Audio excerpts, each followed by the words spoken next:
What's up everyone, welcome to another video. Today I'll be recapping the quarterfinals of the $40,000 DreamHack Last Chance tournament between Maru and Dark. Now this series for me, it had pretty much everything. There were battlecruiser cheeses, there were proxy raxes, there was bio late game, there was mech late game with ghost, something you guys I think will find very cool. So I really needed to recap it. I'm going to go over quite a few games, I think probably 3. So it should be a long video, so, buckle up and enjoy. Now, I think Maru already started the series off with a weird build. As you can see, he's going to send an SUV here to the bottom right. Now, the first thing I thought when I saw this was that he was going to do Cure's 3 racks Reaper Cheese. When Cure played against DRG in the GSL, I think this is already a few months ago, he actually did a 3 racks Reaper Cheese by just building 3 barracks right here on Blackburn. And yeah, just going ham. Overlord usually, just like this one, goes straight to the natural and they don't see it. But Maru is actually going to go for just a 2x Reaper pressure. And they also used this build later on into this series, so it really seemed like, it was just one of his new macro builds. And it's really funny watching the Maru games because sometimes I feel like you guys feel the same. It really does seem like Maru can honestly do anything and win. But his builds are always still very refined and, they're worth trying in my opinion, especially when there's something different like this. It's just cool, Like if you play like other Terrans, you pretty much just end up playing 3cc standard every single game, which is not the most exciting. But Maru definitely does bring out some cool stuff now and then. So I didn't really get to see the follow-up that much, so it's going to be interesting to follow. I think he's probably going to make 3 Reapers. Could even make 5, honestly. But, I mean, against Dark, I think it can work, making more Reapers, because he tends to get maybe link speed a little bit later, go for Roaches instead. That's like a very typical Dark style. Let's see if he does something with his SEV. Maybe a bunker? No. Actually, this build does seem very, suited to block a third as well, because you do have so many Reapers. So if you like made an eBay or a bunker there, I wouldn't be surprised. Now you see Dark is actually getting mind gamed a little bit. I don't know if you guys saw that in the production tab, but he made a spine because his Overlord saw no natural, and then as it popped down, he cancelled it. Well, a little bit of mismicro there by Maru. You see, guys, Maru micros like you guys, or you guys micro better than him. Honestly, that's possible. Better than that, I can see you guys do that. And there's the EVA. Okay, this is very cool. And just to explain why this is so good on this map is because a lot of maps, they have 2 choices for the Zerg to expand to a third. Like you could expand here and here. But on Blackburn, since it's a pretty small map, you have like the high ground here. There's the slow zones in the middle. This expansion is not really an option. So if you block the third, they actually have to deal with it. Unlike other maps where they could just take another third. So doing the 3 Reaper strat into the eBay block on this map, it does make a lot of sense. Now obviously it is still quite dedicated from Maru, so we're going to have to see later on what the economic position is going to be after that. I'm kind of surprised he doesn't just make it until 99%, to be honest. Like, might as well, I guess. Now, in the meantime, at home, he's making a factory, getting a reactor on one of those barracks. Also added a second gas already. You probably need that second gas to get the factory out, because keep in mind you are making 3 Reapers, right? And then what I noticed he does with the Reapers, on this map it's very hard, but he actually goes ham on harassing the Queens. He will go in again and again and again and throw grenades and hit the Queens. On this map, it just doesn't really work because of the ramp over here.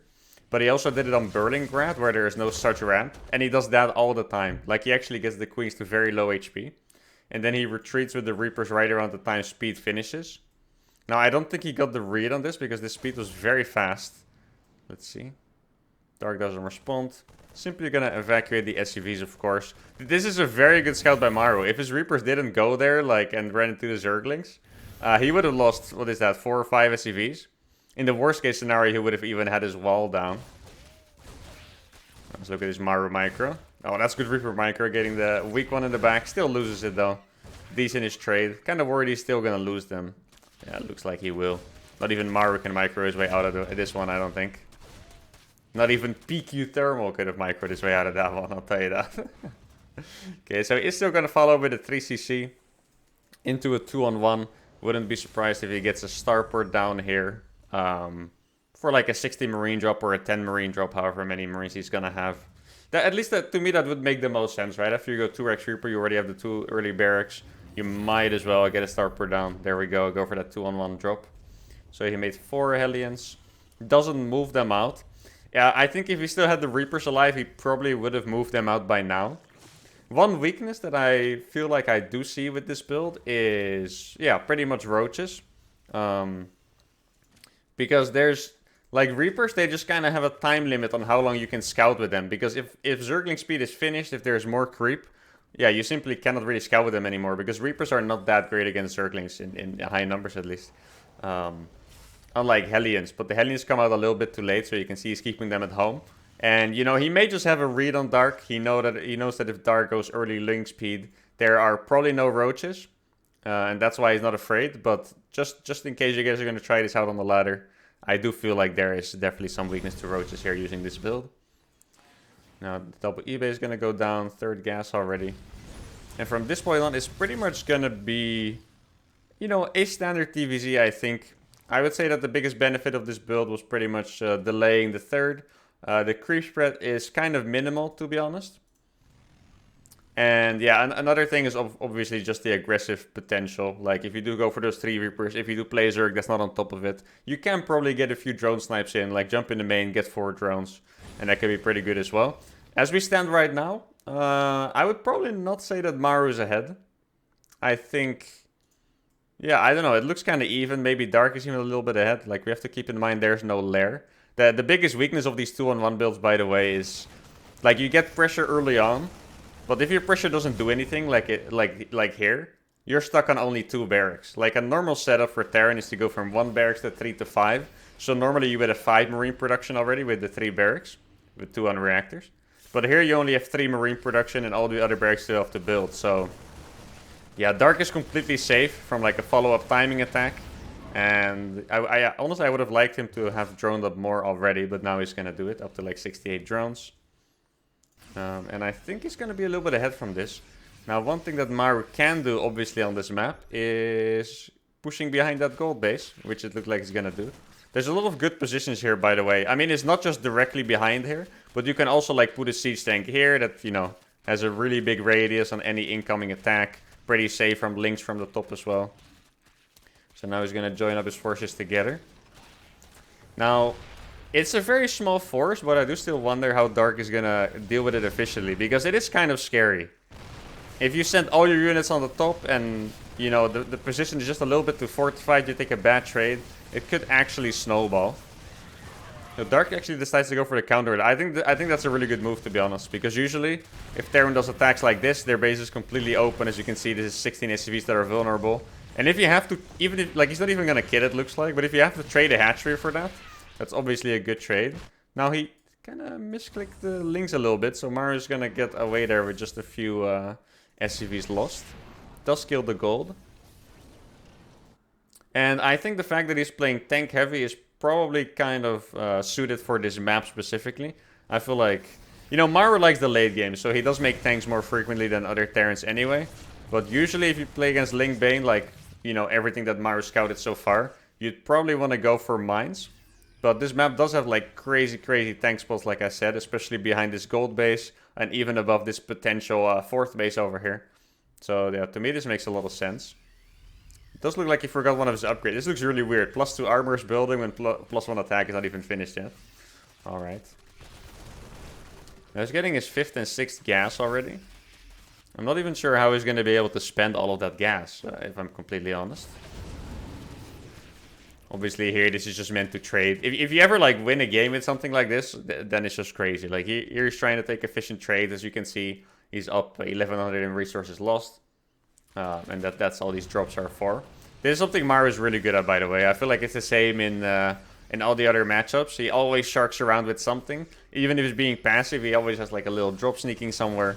At least in the mid game. Getting some good trades. And I mean, if you have the speed for that, that is just how you're supposed to play Terran, right? I feel like that's just, yeah, the basics behind Terran. If you micro really well, you can trade better.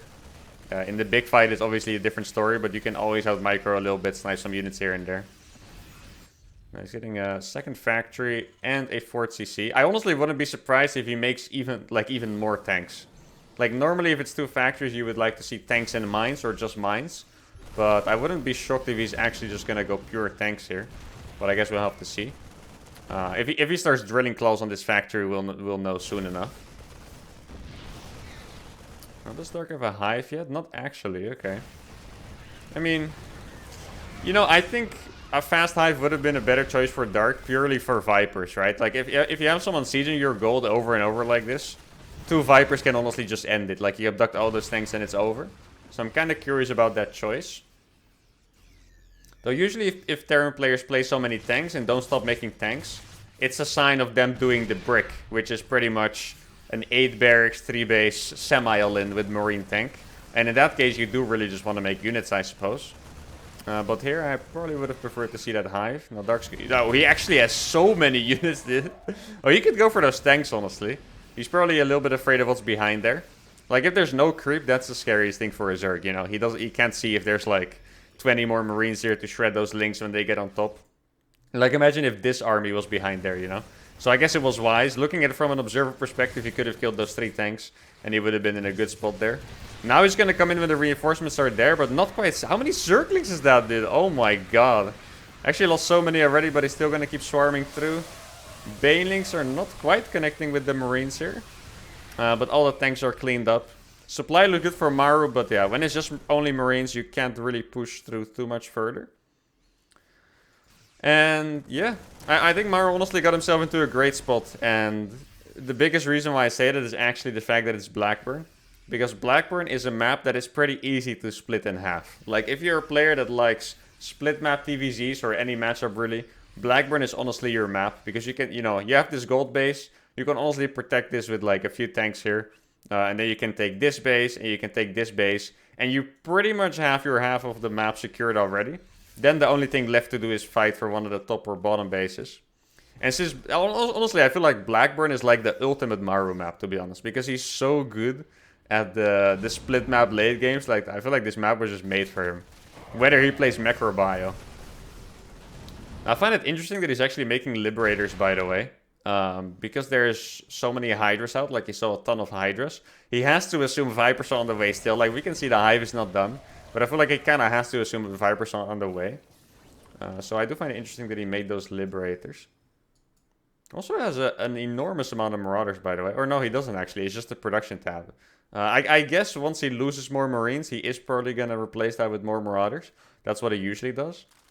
But I am a little bit surprised to see him go for that many. Considering his opponent has been so Zergling heavy. Like, Marauders are good against Roaches, they're good against Ultras. They're good if you're playing Mines.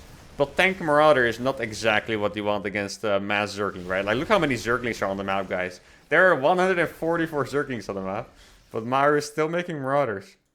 I mean, he knows better than us, I guess. One thing that I do have to note is that he actually added a Ghost Academy, I believe. Where is it? Yeah, there it is. But he hasn't made Ghost yet. So I'm wondering if he's still just going to make them at some point, or if he's actually going to wait for something to make Ghost against, if that makes sense. He saw the Lurkers just now. Yeah, and that's where the Cloak starts. And I imagine once he has some supply, he is probably going to start the Ghost. I feel like I usually try to make Ghost on like a timer. Like, it's the late game, you know, time to get Ghost, let's get him out. But it does kind of seem like Maru actually waits for units to make Ghost against. I mean, it makes sense, because Ghosts are honestly not good against Lingbane. It's basically, a Ghost is basically an expensive regular bio unit when you play against Lingbane. Dude, this base is probably never gonna go up, man. Like, it's actually kind of crazy how that has been going.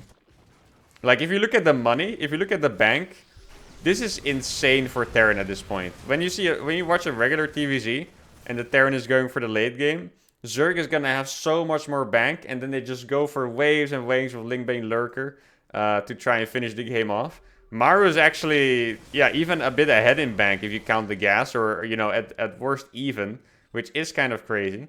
Now Dark is gonna go for a massive counterattack here. And I always like to see this move from the Zerg, because these are the kind of moves that I struggle with personally. You know, you have this sick late game army, it's out on the map, but then they just click Lingbane into your army and destroy your bases. This one doesn't look to be the most efficient so far. But still, he pulled all of the units back. And the tanks are also left exposed at the front, by the way. Like, he does. I like the turrets, I have to say that. I like the turrets and sensor towers, but this army is still exposed. Looks like he might actually come for a flank. Would have been really nice if he split those Zerglings. Yeah, he is actually going to go for a flank. Okay, cleaned up all the tanks. and the Liberator. That's honestly a good move. Like, the run by itself didn't look fantastic, but just the fact that he kind of like ended this siege on his half, that's really good stuff.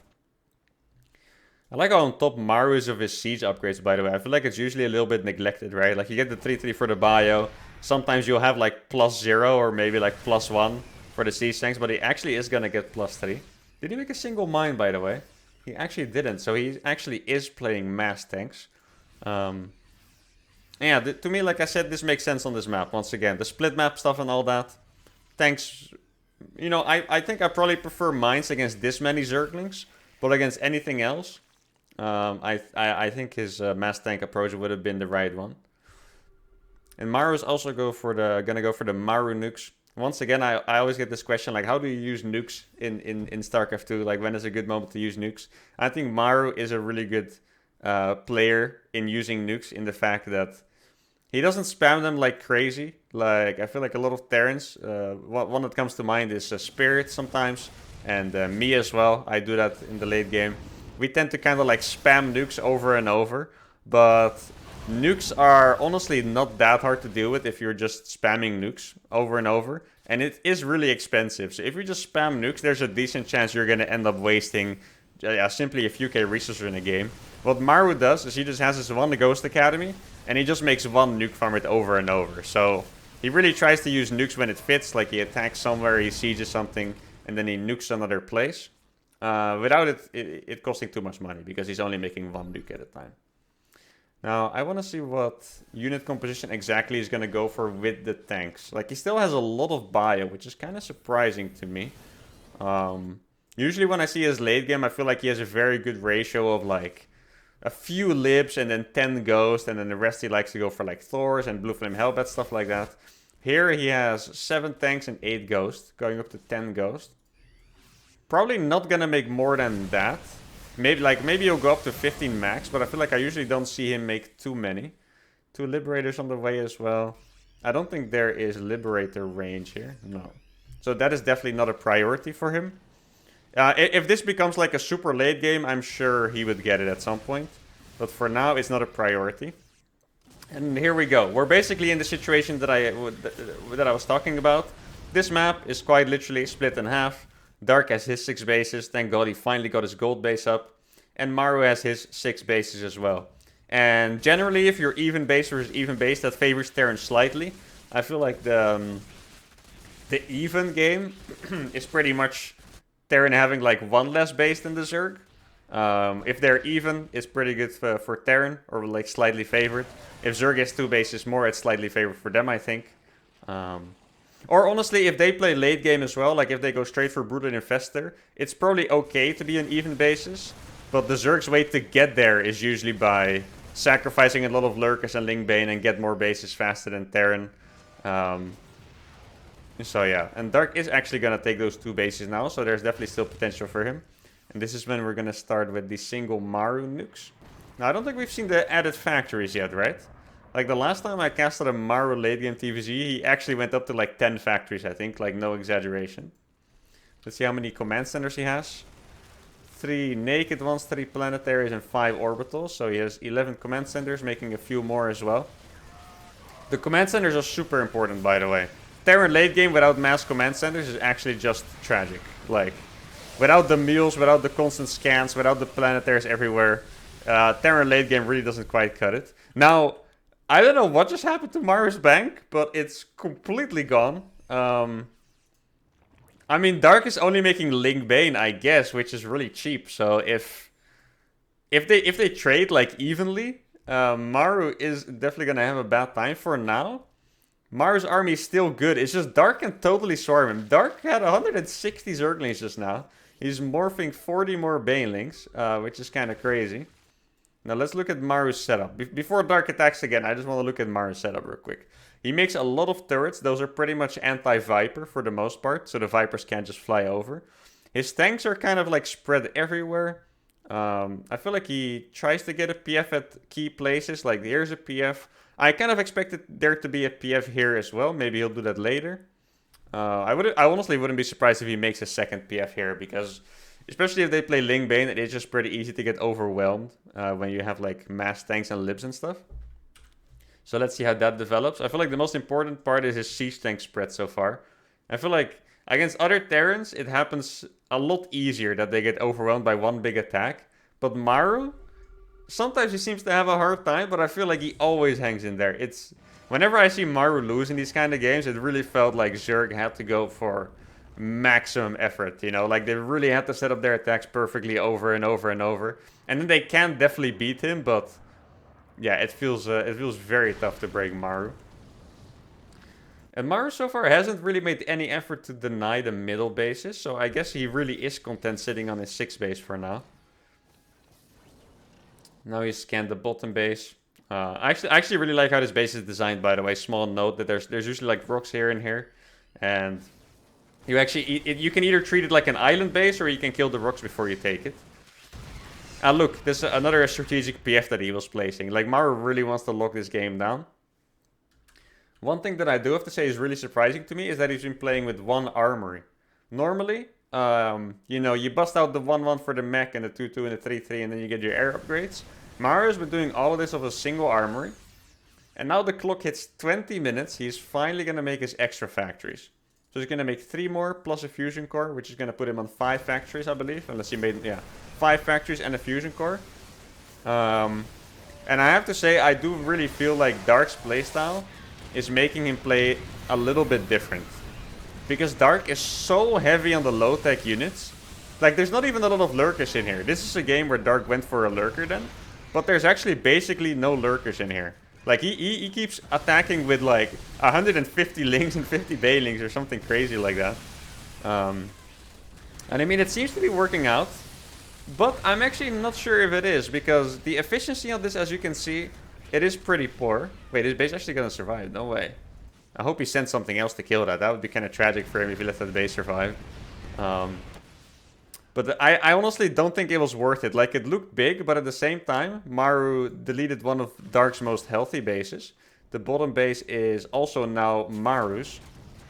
And one thing with denying Terran bases is that the earlier you do it, the better.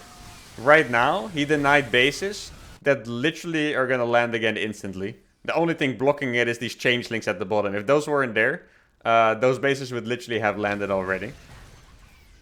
Now, the way for Dark to win this game is to go again instantly, I feel like. Because Maru, once those bases land, he's actually going to mine more. And he's going to get a stronger army. But Dark just has a lot of stuff right now. Like, the supplies, it kind of looks like it's you know, you could even feel like it's a done deal. But it's really not the case, because Maru's army is so efficient, and he's going to mine more eventually. Like, if Dark waits until Maru's max... Look at the army supply right now. Maru has 10 more army supply because he's in so little SCVs. That's another thing you can do late game with Terran. If you lose a lot of SCVs, you don't have to replenish all of them because you have mules. Like, in the early and mid game, it doesn't really work like that because a mule is only like 3.5 SCVs. But in the late game, if you have 20 mules, obviously a different story, right? You pretty much only need SCVs to mine gas. Like, even here, Maru is down to 18 SCVs. How many orbitals do we have? 8. So you can pretty much launch 24 SCVs worth of mules. Now, I feel like most people probably think it's, you know, they feel like it's more, like 10 mules, like holy moly, you know, he's richer than a 70 drone Zerg. It's not quite like that, but he's on 18 SCVs. He is probably, if he had like 10 orbitals, he would get up to like a 50 SCV economy for a little bit. So you definitely can get yourself out of a hole in that way.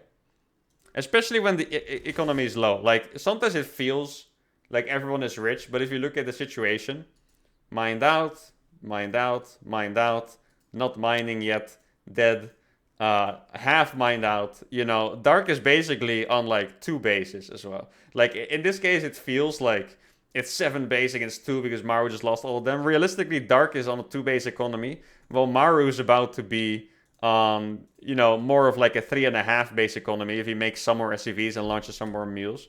He actually doesn't have a lot of mules launched right now, but if he made some more SCVs, launch some more mules, Maru is actually on a better economy for sure. That is something that's really important about these maps where you can split it, is that maps mine out relatively fast. Like, StarCraft is a super fast-paced game. It's been all action, but secretly, you know, half of Dark's entire map is mined out already, so.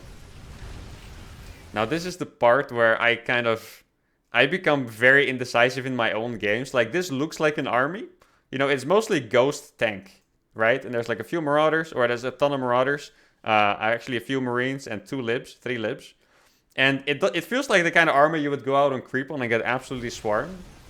But Maru does always find this perfect timing to move out on. Like, Dark tried to swarm him, didn't work. Efficiency 10k in Maru's favor, as you can see. Now, this is a really good move by Dark. This is actually a move that both races should be doing non-stop. If you lose one of your bases, if one of your bases get pushed, I feel like it's very common to like try like a desperate attack to break the Terran Siege or the Zerg Siege. But most of the time the best answer is just to kill one of your opponent's bases instead. And it's been happening constantly throughout the game. When Dark pushed the top left bases and killed them both, Maru also took 2 bases at the bottom.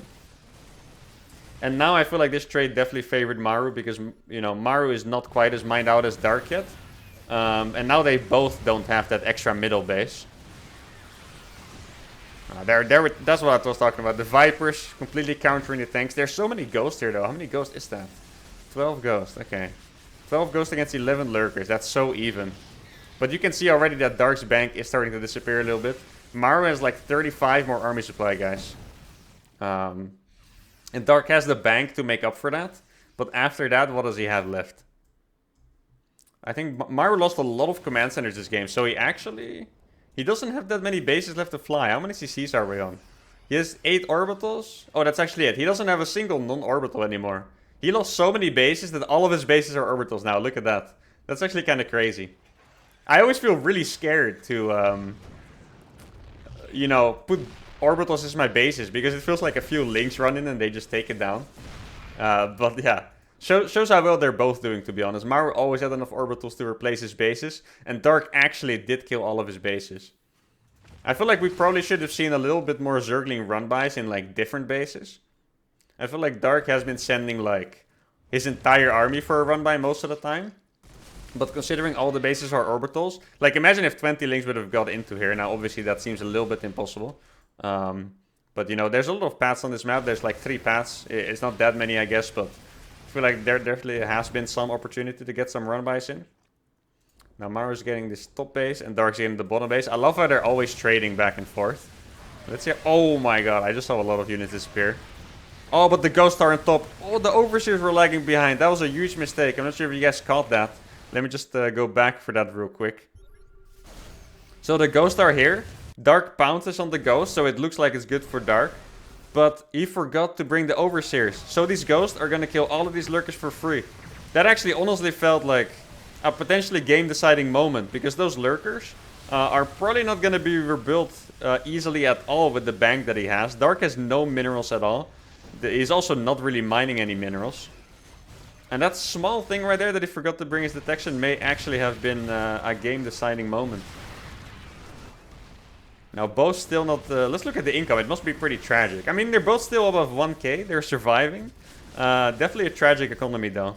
And if we look at the army composition here, definitely favoring Maru a little bit. It's, you know, double the ghost count of the lurkers, but he also has 4 lips, 6 tanks against...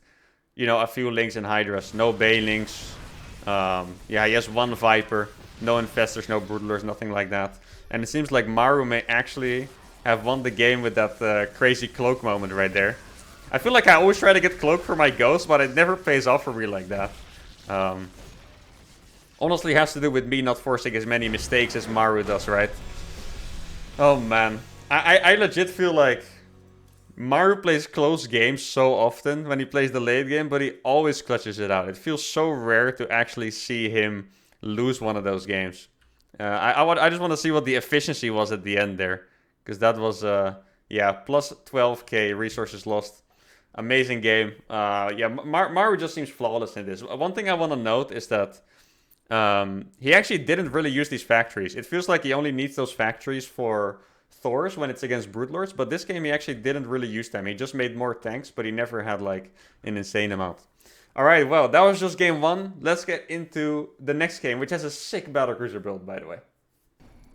Alright, welcome to game number 3, actually. The last game you watched was actually game number 1 of the series.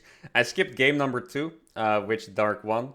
And the reason I skipped it is because it was pretty much... Maru did the same Reaper build, and he was afraid of like a link flood happening, so he pulled his Reapers back very early. But instead of a link flood, it was actually a Roach Lin that I talked about. Maru did no scouting whatsoever, and he died. So, yeah, honestly, pretty uneventful game. I was planning to do 2 or 3 games, so I might as well choose the high quality ones. And I didn't see this one like very closely. I didn't see exactly how Maru did this build. But from what I saw, I think it's going to be absolutely dank because he had a very cool battlecruiser cheese. Now we're going to start with the barracks first here. Dark actually going to scout for some proxies. I really like that Zerg started doing this sometimes. I feel like I watched so many tournaments where Zergs died to like a proxy rax very fast, unnecessarily. And they always refuse to drone scout. And now recently, like in the last like year and a half or so, I would say, I've seen them drone scout and sometimes they just win for free against proxy racks. And if you play against someone that does tend to proxy racks a lot like Maru, it just seems like a fantastic choice to just throw it out now and then. Like I totally get not wanting to do that stuff every game. I'm someone who SCV scouts every game and it feels annoying because it costs me money. I'm not as rich as my friends, you know. Yeah, just to mix that in once or twice in like a best of 5, honestly, I think it's a great move for Zergs. And I don't think it's too expensive, right? It's like an SCV scout. When I started doing it, it always felt like you were, you know, giving a part of your soul away. That's how expensive it was. But once you're used to it, you can kind of adapt your builds a little bit, and it's honestly not that bad. That does actually, now I say that they should mix it in drone scouts. I feel like for myself, I should mix in not SCV scouting because I honestly just do it every game. I just don't like dying to annoying stuff, okay? It's a very frustrating way to lose in StarCraft. So there's a factory here. I want to pay close attention to this builder, actually, because this looked like something I could be doing in the future as well. For pro players, stuff like crazy battlecruiser rushes are usually things you can't copy instantly because everyone else already copies it. So Zergs will like start reading the signs and they will know that I'm doing a crazy battlecruiser rush right away. But you know, just to learn the build should be fun and potentially useful. Never know when I might accidentally be 3-3 in a GSL finals against Rogue, am I right? You can pull this build out on Pride of Altars. Definitely is going to be a 2-base build, by the way.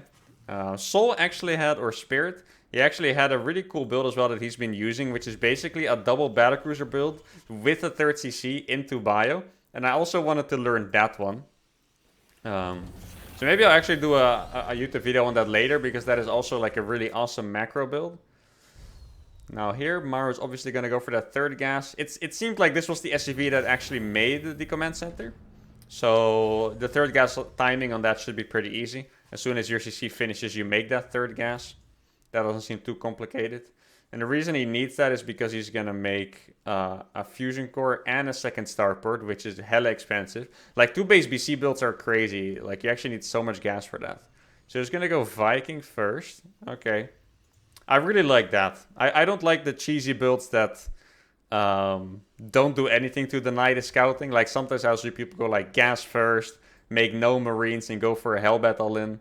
And it's literally just like, if my opponent sends an overlord, you lose the game, you know? So he makes a Viking, then he gets a fusion core and a 2nd starport. Dark, this is finally a classic Dark opener, by the way, going Roaches again. Like I said, he did win game 2 with Roaches, so why not? I feel like in general playing Roaches against Maru is actually a little bit frustrating because he's so good at defending that I just imagine it's annoying. And this is where the build becomes cool. He goes Viking into Liberator, making it super difficult to read what this is, because who on earth has played Viking into Liberator into 2 battlecruisers, right? Like, yeah, honestly, I don't know how you would read this. Like, I think now this build is known.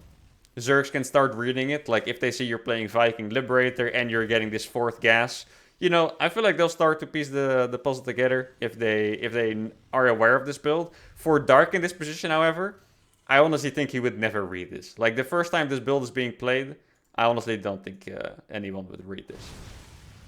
Obviously, a really good counter to this would be like Overlord speed openers, which are not common, but pretty good, honestly.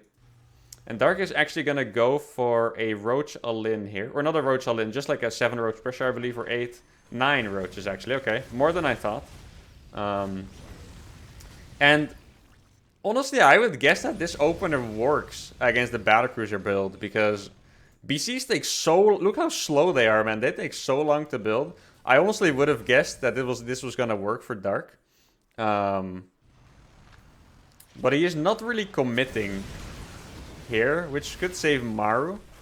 Like, I'm actually not so sure. This is a very weird situation. Because one thing is that... Do you want to show the Battlecruisers to defend the roaches, right?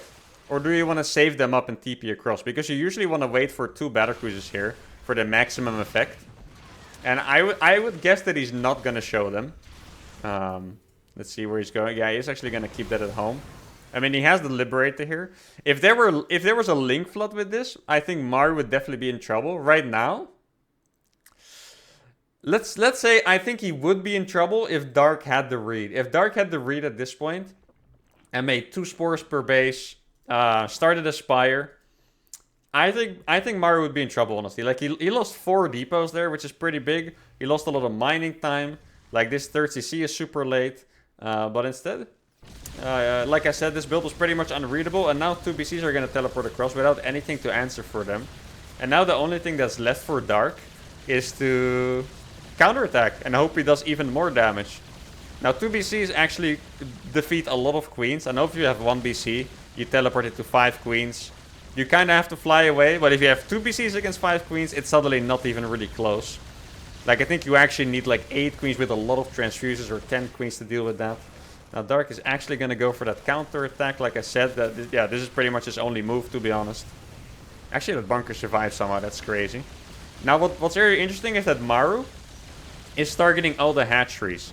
I feel like normally the best thing, or the most common thing to do is actually to just look for a Spire. Because as long as there's no Spire, your BCs are not going to get countered, right? But he is actually going to try to target on all the hatcheries over and over. Which is, I mean, you win the game like that too, right? As long as you don't die at home.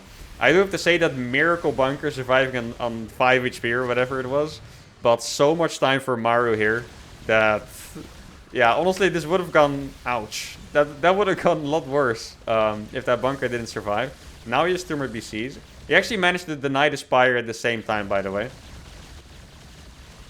This is a very awkward Spire repositioning. Dark lost the Spire here, and then he rebuilt it there. Like, I'm not so sure about that one. But I guess it's definitely a panic situation. Now, those 2 BCs are going to clean up all the Ravagers. He definitely did a good job at biding them, by the way, while Maru wasn't looking. Actually did a lot of damage on those BCs. Forcing some repairs, losing more SCVs. But at the same time... Wait, did we lose one? Oh, we actually lost the Battlecruiser. To spores? I guess to spores, yeah. I'm not sure what else could have killed them. So Maru's gonna go across... Yeah, he finds the Spire. This, honestly... I'm not sure if it would have made a difference, because Dark doesn't have a lot of money. Like, he could have made, like, 3 Corruptors, maybe. And Yamato is actually finished, I believe. So I'm not sure if it would have made a difference here. But yeah, putting that Spire in a better position definitely would have helped at least a little bit. Because as you can see, Maru is not, you know, keeping a lot of SCVs alive. Maru is on less workers than Dark. But yeah, Maru is doing what Maru is doing. He's killing the hatcheries. And yeah, you know, you can have more drones. But if you don't have hatcheries to mine from, that's not gonna matter. Now, I do take away from this replay, honestly, that this build probably is not that good against roaches. Because... I feel like a lot of things went right for Maru here. Like, Maru definitely played it well. And he was a bit lucky at the same time. But I feel like if things went a little bit worse, I'm not so sure if Maru would have won this game. So I feel like this might not be a build you want to pull out against Roach players. Unless they play very passive. Because keep in mind that Dark did a very early push. But Maru wins it. Honestly, a super cool Battlecruiser build. This is one of the coolest mind games I've seen. With the Viking into the Liberator. 3rd and 4th gas very early. And I'm not sure what his transition would have been, actually. Obviously, you do need to get a lot of damage done to make it even. But yeah, that was awesome. Let's go on to the next game, which is going to be a mech game with Ghost, actually. Alright, game number 4. On everyone's beloved Hardwire. I feel like I've done a lot of Maru videos on Hardwire because this map is so good for turtling. And Maru is so good at it that a lot of time he ends up beating really good Zergs with late game. On this map specifically. Now this game he's actually going to go for a proxy 2rax, which I really like, switching it up.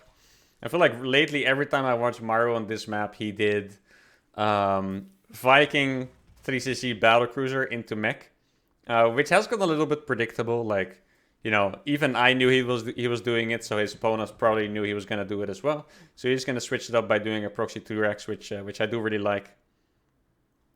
And also, it's funny that Dark drone scouted last game, which means he's probably not going to do it this game. This Overlord's actually heading into the direction of the proxy 2x as well. You know, it's funny. I wonder how many of those Zergs randomize their Overlord pathing. I know a few who do. I'm not going to reveal anyone's secrets, though. But I wonder if Maru actually saw that Dark doesn't scout here, but Dark randomized it, you know. Sometimes it's kind of hard to tell how much of it is preparation, how much of it is luck. But Dark is going to see it eventually. I mean, sometimes there's been cases in tournament games where people have their Overlords moving towards a proxy and then move away the last moment. It's like, there's nothing going to be here. Let's go somewhere else, you know. This game looks like he's actually going to see it. Overlord vision is pretty big, of course, so it's going to pop up any minute. There we go. This, by the way, this is not a bad timing to be scouted at all. Like, if your first barracks finishes and you're scouted, honestly, you don't complain about that. Like, it's really not that bad, I don't think. In this case, it would have been really good for Maru if he did a proxy 3-racks, actually. A very common tactic to do is to make another barracks, but further back. So when you do get scouted by an Overlord or a drone, it looks like just a proxy 2-racks. But then when they pull drones, you actually have extra Marines and an extra SCV. But here it is just an innocent proxy 2-racks. Now let's see what Dark's going to build. We're going to get 2 spines going down. I really like this bunker, by the way. This is actually how I've been placing my bunkers with the 2-racks as well. But Dark didn't really take the bait. Normally, you really want them to go far forward, you know, pull drones instantly to beat it. But since you're so far back, you're just going to trade well. But Dark so far is actually doing the right thing. You know, he killed an SCV, he cancelled the bunker. And he didn't dedicate too hard on the front bunker. And it seems like we have a good hold here, to be honest. Which means Maru's going to have to put in some work. This bunker is actually not in range of the hatchery, I believe. Dark cancels a spine, though. And I'm not so sure about that one. Honestly, Dark is making a big mistake here, guys. Dark should have ran in and went for the SCV. Burrowed the spine here, killed the SCV. Now instead it's going to finish. And now all of a sudden it looks like Maru has a massive advantage. And the reason I'm telling you guys is because on pro level, when Terrans are really good, if spines are in range of the bunker, you can actually out-micro them pretty easily. What you can do is you can, every time the spine hits the bunker, because the spine outranges it, you can unload the Marines, target the spine, and go back in before it attacks again. So if it's like pro level and the spine is in the range to attack the bunker, it actually favors the Terran in that case, because they can just out-micro the spine. So here, Dark had the tools to actually go in and deny the bunker, but he didn't do it. And he actually really messed up there, because he was going to have a comfortable hold, and now it looks like he's going to have to play from a little bit behind here, to be honest. All those links he's making right now also wouldn't be necessary if he didn't cancel that second spine, for example. So this is definitely, yeah, a big blunder by Dark, and he's going to pay for it. Now at the same time, Maru's macroing it home. Standard follow-up, a reactor on the factory, and a starport. If you play against, if you play proxy 2x against Zerg, you always want to be prepared to do a Hellion drop. Because a lot of Zergs, like you can see here, they don't make speed. They stop mining gas to deal with the proxy 2x and the follow-up. So then if you do a Hellion drop, you're going to find like a bunch of slow links trying to defend it. And obviously that is a little bit tragic for the Zerg. So you always want to have this set up and ready just in case they skip the gas. And even if it's not the case, you know, you can be like this. You can make a Viking. You can make medevacs. And I think here you can see that Maru is not going for a medevac. And I think if Maru's proxy 2x ended faster, which means, like, let's say his proxy 2x was failing, right? What he would do is he would stop making Marines and fly back already. But he would scout with 1 barracks. And if the proxy 2x ended faster, his barracks would have flown into the main and seen that there was no gas mined on the extractor to build speed. And in that case, he probably would have made a medevac. But now, since he has no scouting information, and he sees there's a lot of links, he probably thought there was no point in making a medevac. So he went Viking instead. And he's actually going to follow up with a fusion core. I'm surprised he can afford that off of 1 gas, actually. I don't remember playing 2 racks into Battlecruiser myself, so that's actually kind of cool. Now Dark has a bunch of links. Now he does have pure map control. But Maru does see that there's still no speed on those Zerglings. So he might even go out with his Hellions. But then again, you don't really know when speed is going to finish, right? Like you could click on this gas, see that there is 148 gas mined. And probably come to a conclusion that it's not going to finish soon. But at the same time, you maybe Dark cut gas after 100 for a while without keeping this one drone on, right? So he doesn't gamble. He's just going to keep his Hellions at home. And this is also maybe the reason why. He's going to go for a third CC. And to afford this third CC, he actually cut Hellion production for a long time. He's still not making Hellions because he wants to make that battlecruiser. And moving out with your Hellions without making any more in the back, that is super, super risky. Because yeah, legit 10 links run in, you don't have Hellions, you lose this entire natural, you lose the game, and that's it. So, because Maru wanted to make that third CC and the battlecruiser, that's probably why he didn't move out with the Hellions. Now he's going to fly one barracks back home. Even if you play Bio, by the way, it is most common to actually only fly one barracks back home. Because one barracks scouting, it's just super nice. Like you can legit see if they're making drones, if they're making speed, if they're making roach war. And like just flying one barracks after the proxy racks is just awesome, to be honest. Now he's going to go for 2 factories. Notice that he always makes these gases really fast, by the way. Like it's actually really important for mech. If you go BC, but you don't add the 3rd and 4th gas fast, you're not going to be able to afford those armories. Or not a second BC forever, you know. Which is obviously problematic. Just like this Roomba over here. Every time I see a Roomba like near a wall or something, I get kind of scared, to be honest. Like, is he gonna block the wall? Please no. Bailingness going down. No roaches again for Dark. I mean, makes sense. He did lose the last game playing roaches. And Maru always teleports the PC straight across, I think. Maybe he wouldn't against roaches, but yeah. Look. Just quickly. This is important stuff. He actually prioritized the armories over the battlecruiser. He wasn't making a battlecruiser for a little bit, and he did it to get his armories out. That's actually something that's important. I feel like usually when I play mech, sometimes it's kind of hard to fit those armories in, you know? Like you're making your tanks already, and you're maybe getting Yamato. He actually hasn't made Yamato, and he skipped the second battlecruiser, so he could get those 2 extra armories and get upgrades out at a decent time. That's something I'm going to keep in mind if I ever play Proxy 2 racks into mech. Into battlecruiser mech, I guess. He's going to take this third as well. This is also a little bit uncommon. Usually you see everyone take this one, but he's going to go for this base. Maybe he finds it a bit easier to defend against like roach attacks and whatnot, so that makes sense. Now, one thing that's very important when you play StarCraft and you do these builds is that every variation that people do is going to make for a different gameplay.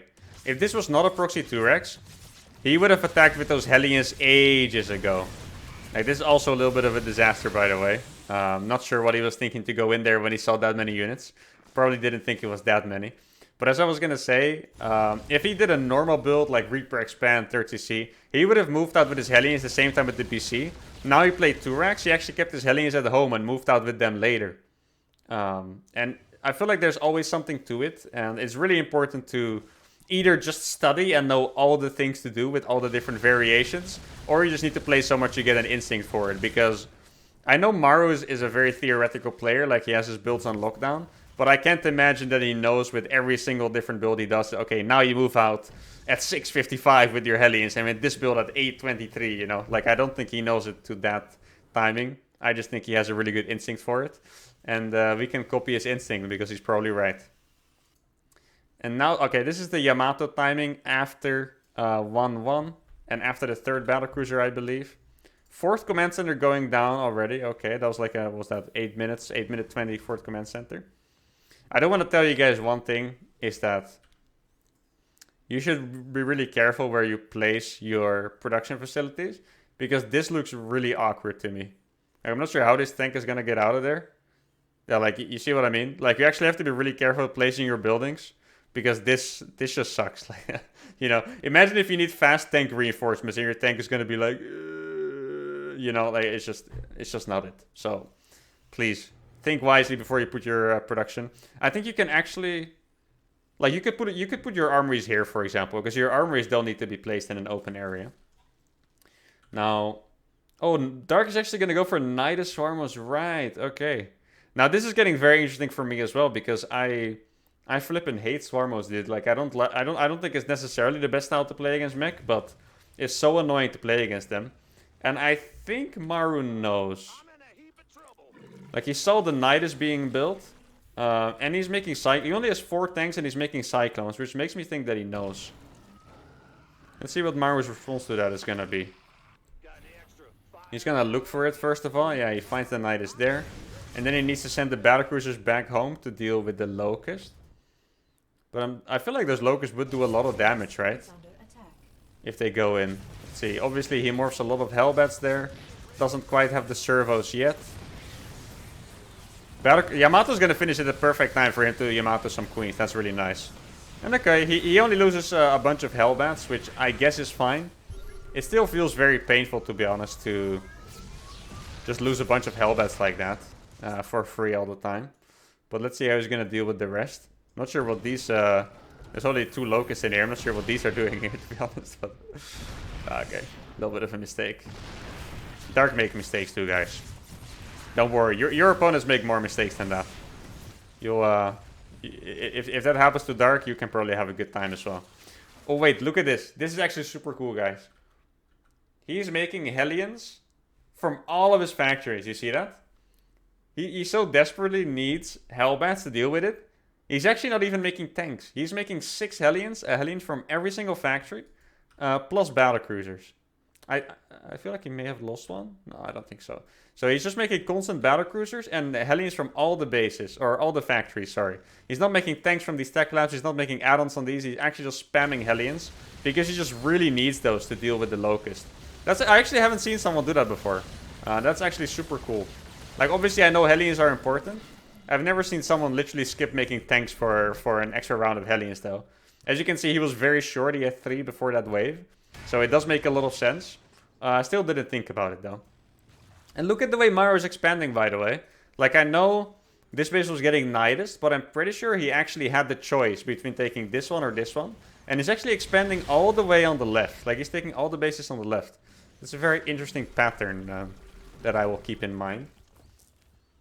Now, he's out with these battlecruisers, but I'm pretty sure he's going to teleport them back when he needs to. And yeah, he saw they were launching, so he's actually going to teleport them on top. Actually has a bunch of Hellbats waiting in the main. That's such a nice split, by the way. Actually just having like a bunch of Hellbats waiting in the main. And I think, honestly, even if he would lose these, I don't think he would mind. I think he just wants to avoid losing like factories and stuff. I think that's why he keeps them. Because what always annoys me is that when Swarmos come out, you have like a bunch of Hellbats, which are supposed to be the counter, but you still lose like 8 Hellbats to a wave every time. But he actually doesn't seem to mind. And he's making so many bases at the same time as well. He's gonna go up to 5 battlecruisers.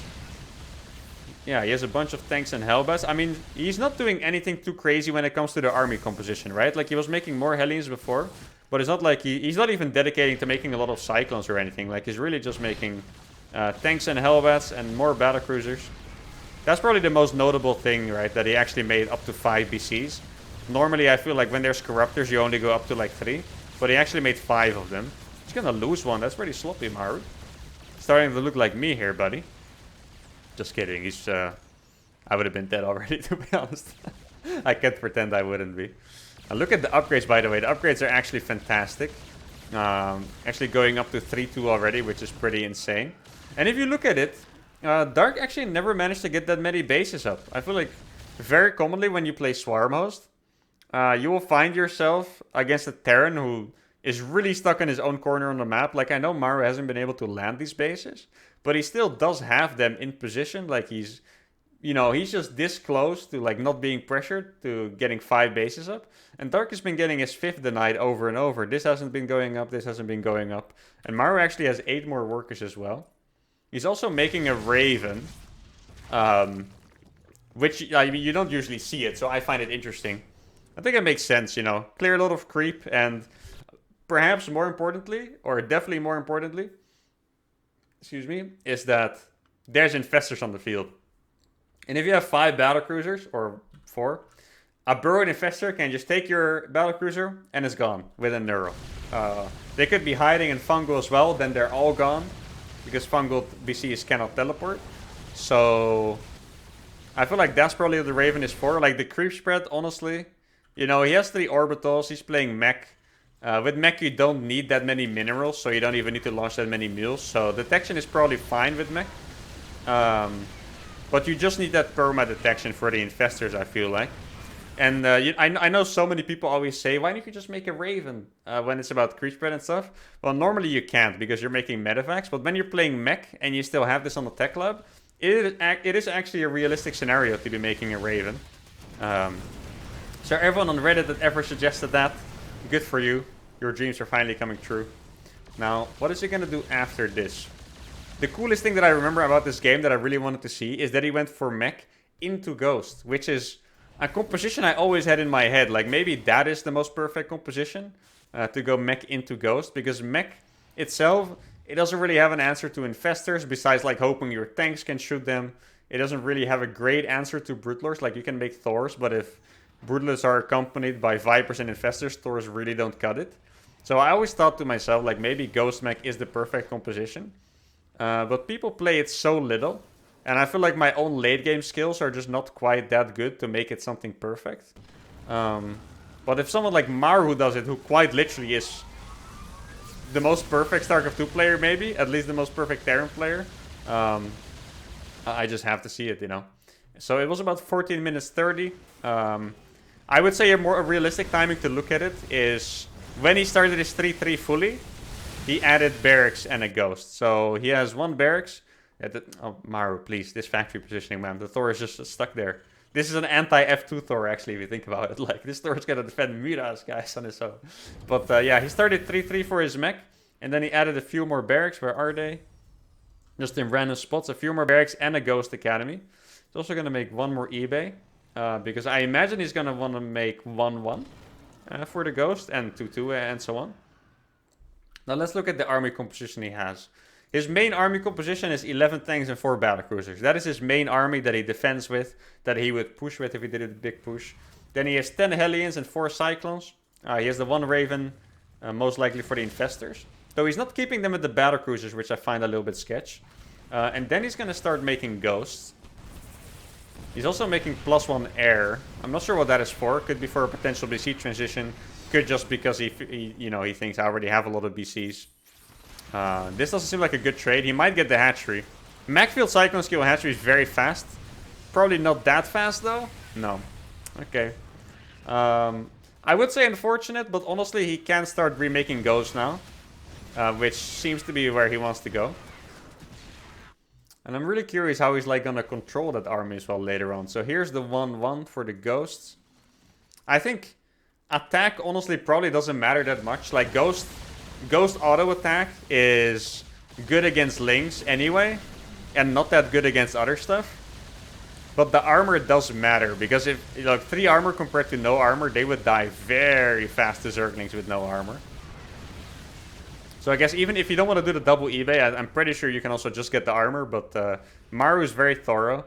I've seen even in the other late games I've casted of Maru, he even gets the medevac speed upgrade and stuff. So I guess that he really does like to be thorough with his upgrades. Did we actually get servos? I feel like, oh, okay. I thought I didn't see it, but now the efficiency-wise, it's actually not going to be that bad for Zerg because he's been playing Swarmos, which are very efficient usually. Still pretty impressive for Maru to be up in those units lost. I guess he did get some really good efficiency with the battlecruisers.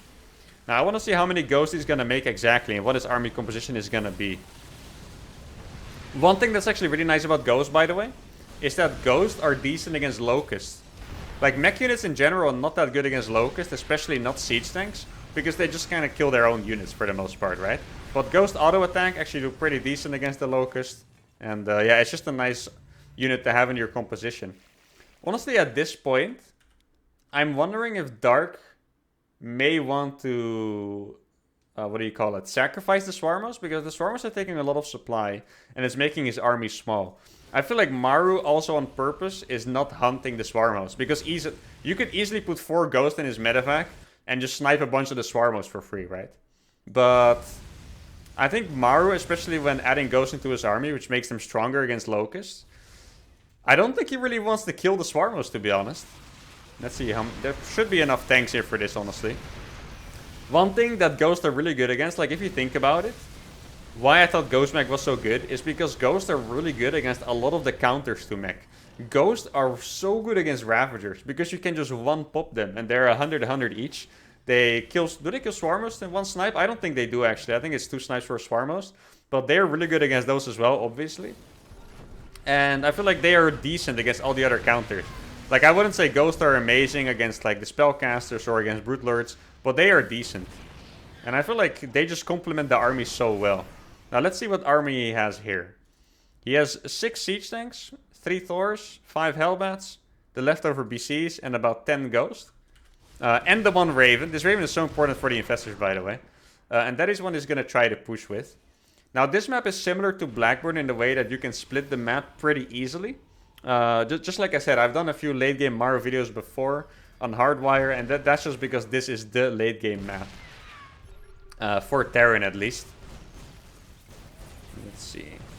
I saw the trail of the Infestor, so I thought they were going in. You see how good the Locusts are doing? The Thors are shooting, and the Ghosts just finish the Locusts for the most part. Like, I feel like after that, Dark should really be considering sacrificing those. I'm not sure how... They're either 3 or 4 supply. So they're just taking an insane amount of supply from Dark's army right now. And against this, I feel like you just want to make a really proper late-game army, to be honest. I feel like you would want to go for, like, Infestor, Brute Lord.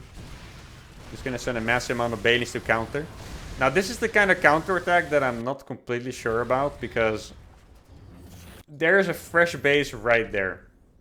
He basically just used 30 Banelings to kill a base that's gonna be replaced in literally 5 seconds. Like, if there's only orbitals, I can get it, because then there's a weakness later, but now he can even make it a PF again, exactly like he's doing. And one thing that Maru consistently does in his late games that I don't do, by the way, is just making the random turrets everywhere. Like, he has, like, a few turrets here, he has a few turrets at the front. I'm sure he'll make some more, maybe even here later on. Now the BCs are killing this hatchery. To do these kind of moves, you have to be super aware, by the way, of where the Infestors actually are. Because like I said, a Fungal and Neural, your BCs are dead instantly. That's the biggest weakness of the BC. That's why you don't usually see BC switches in the late game. Because a few Infestors will just end them.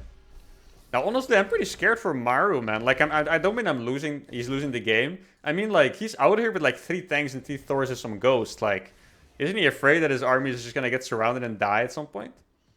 I guess he's been scanning a lot. He knows where the army is. Actually gonna get the Greater Spire as well. That's huge, honestly. Yeah, he's running away because he either has no scan, or he, let's see. Oh, he does have a scan. Wait, maybe this one is not hotkeyed, actually, because it's completely full energy. But, like, yeah, he's running away because there could be an Infestor. Obviously, you can beat 8 Queens with 4 BCs. Barely. No, just kidding. You would actually own them. But if there's an Infestor there, he would lose them. So he's just gonna hide them in the corner over here. Now, yeah, finally, he's gonna reinforce this army. And honestly, this game is looking good for Maru. He has such a good composition, but more importantly than that, he has all of his bases. Like, he has all of his bases secured. I think the only thing he has to be afraid of is, like, actually a super engagement by Dark or Brutal Infestor. But he literally just killed the Greater Spire, so he doesn't even have to be afraid of that. He's also throwing down some scans. Raven is still here with the army. So he doesn't actually need a sick amount of tanks or anything to move out, right? Because... Oh, this is so dangerous. Look, the snipes on the Ravagers. Look at it. The Ravagers disappear. Ghosts are so good against Ravagers, guys. That's the main reason I would want to add Ghosts with my mech, honestly. Because, you know, when you walk forward with Tank Thor... And it's just like Ravagers biting all the time. We need to siege all the time. It's so frustrating. But with the Ghost, it actually... counters that pretty well, or really well, I have to say.